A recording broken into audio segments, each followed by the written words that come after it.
let's talk about the 95 Theses. All right. There's a few things that we need to define before we really dive into the 95 Theses and why they were such a big deal. Okay, so the first thing I want to talk about is indulgences. All right, Catholics believe in purgatory, Protestants do not. So I need to talk about that as well because they directly relate to the issue of indulgences. So first, let's talk about purgatory. All right, according to Roman Catholic doctrine, purgatory is a place or a state of suffering inhabited by souls of sinners who are expiating their sins before going to heaven. So if you get to purgatory, you are on your way to heaven, but you're not there yet. Okay, so keep that in mind. Now we're going to talk about indulgences. What's an indulgence? All right, according to the Catechism of the Catholic Church, I looked it up. This is a direct quote. An indulgence is a remission before God of the temporal punishment due to sin whose guilt has already been forgiven, which the faithful Christian who is duly disposed gains under certain prescribed conditions through the action of the Church, which, as the minister of redemption, dispenses and applies with authority the treasury of the satisfaction of Christ and all the saints. All right, so we're dealing with canon law here. Let me just break it down for you in simpler terms. All right, what does this mean? Okay. It means you go to confession, the priest will absolve your sins. All right. And so you are right by God. However, that does not take away the consequences of your sins. You still have to contend with those either on earth or in purgatory. Here's kind of a low-cost example here. Let's say you break a window. Okay, you feel bad about it. You go to confession, you confess to God that you broke the window and you are forgiven for doing that. But you still have the broken window. All right, you need to fix the window or pay for the window because otherwise your neighbor is mad at you. All right, so you get the idea. There are consequences to actions that play out on earth. So an indulgence, though, is supposed to erase the temporal consequences of sin. All right. You can actually still get an indulgence in the Catholic Church through good works. You cannot buy one anymore. You haven't been able to buy an indulgence in hundreds of years. All right. But you can see how this indulgence business became kind of a point of abuse when they were being sold. Okay, so now that you know what an indulgence is, let's talk about what really set Luther off about them. And that is the Jubilee indulgence sale. All right, how did this come about? The papacy needed money. Actually, some other people needed money too, but I'll talk about that in a minute. They needed to finish St. Peter's in Rome, which turned out really nice if you haven't seen the pictures. The church wanted to launch another crusade against the Turks, who were inching a little too close to Rome for comfort. Plus, it took money to be a major player in Europe, and a major player the Curia was. So we have this person, Johann Tetzel. He was Dominican, he was an inquisitor, and he was also really good at selling things. All right, your book goes into more detail about the politics of this area and the need for the indulgence sale. Okay, but I'm going to leave that for a while. But what Tetzel does is he goes on an indulgence tour, basically. Okay. Publicity precedes his travels. He was a really good salesman. All right. He has this catchy jingle. Once the coin into the coffer clings, a soul from purgatory heavenward springs. All right. So he's traveling around selling these indulgences, and Martin Luther comes down really hard against these. All right. He's not the only one. All right. There's lots of others who don't like this Jubilee indulgence sale because, in a sense, what it is doing is transferring wealth from, in Luther's case, the Holy Roman Empire, the German lands, to Rome or the Italian states. Okay. So a lot of politicians don't like this either. All right. So then let's talk about the 95 Theses and what happens here and the splash they cause.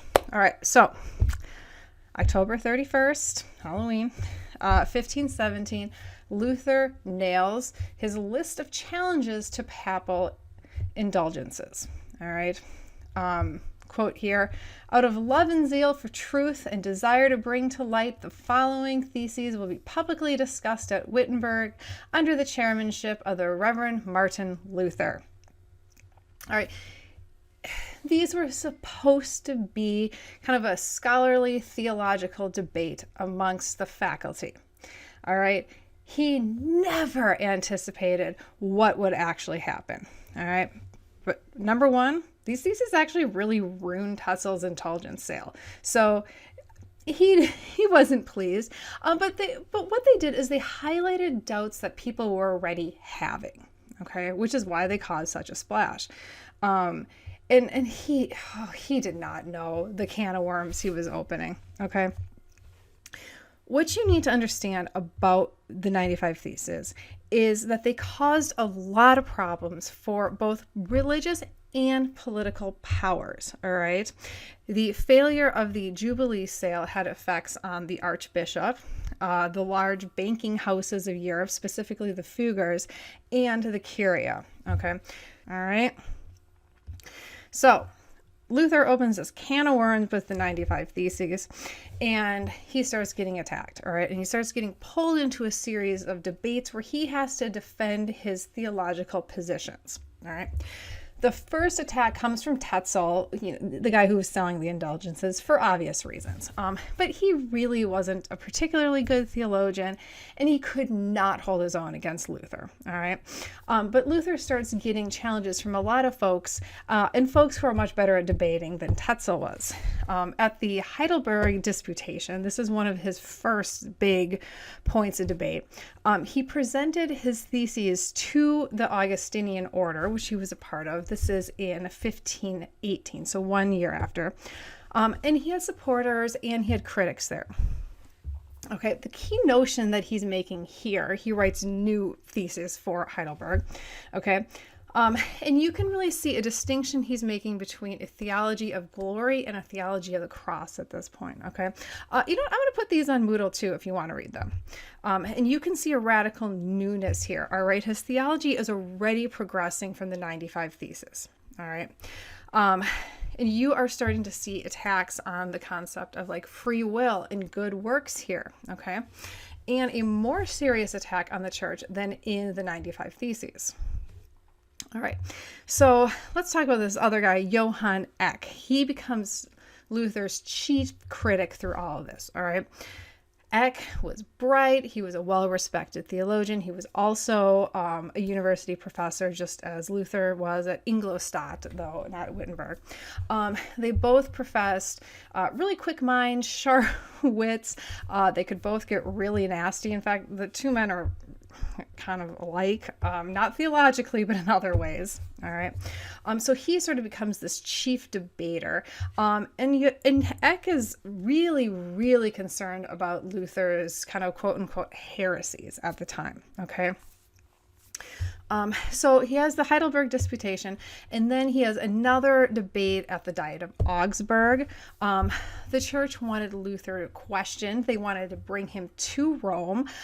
Luther did not want to go to Rome, so he appealed to his elector, so kind of the prince of his territory, to use kind of English words to describe that.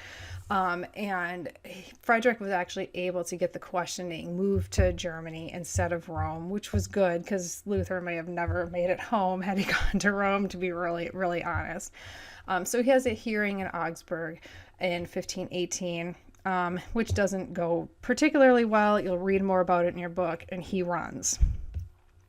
Another big debate worth noting is the Leipzig Debate in 1519. I just want to highlight here that the 200 of Luther's students accompany him armed to the debate. I'm just throwing it out there if I ever have to defend myself to the Catholic leadership. Okay, I'm totally kidding. Okay. But Luther had actually he did not mean to be at this debate. It had started between one of his colleagues named Karlstadt and Eck again, which kind of threw Luther back into the arena. The debate between Johann Eck and Karlstadt was okay. Eck was a better debater than Karlstadt, but once again, Luther kind of steps in and they have a really robust debate. But during this debate, and this is really important, Eck charges Luther with heresy like Jan Hus. Okay, do you remember Jan Hus from History 1? He was the Bohemian priest who ended up being burned at the stake at the Council of Constance. And his theology kind of prompted the whole unity of brethren, the Moravian church. We'll circle back to the Moravians later this semester. Okay. But what's really important here is that you have somebody who was accused, tried, and sentenced to death as a heretic, and now Luther is being compared to that person. Okay. And so obviously Luther was really, really reluctant to associate himself with Jan Hus for very obvious reasons here, okay? I mean, at this point in time, Luther is not trying to kind of break from the church. He's still trying to get things to work out okay, all right? But I saw the similarities between Luther and Hus. There are a lot of theological similarities, just to be clear. And at this debate, Luther states that not all of Hus's theology was heretical. This is also when he states that church councils can err, which is a really big deal and gets him in hot water again. However, so things are heating up with the Luther affair, and but this exchange and so what's happening theologically gets overshadowed because the emperor dies. And so now attention is going to get kind of directed at who will the next Holy Roman Emperor be. And so that is where I'm going to stop this video. And we will pick things up next week in the year 1520, which works great because you are reading Freedom of the Christian, which he wrote in that year, and we can spend some time on kind of his theological points that he makes that year. All right, everybody, thank you very much. Bye.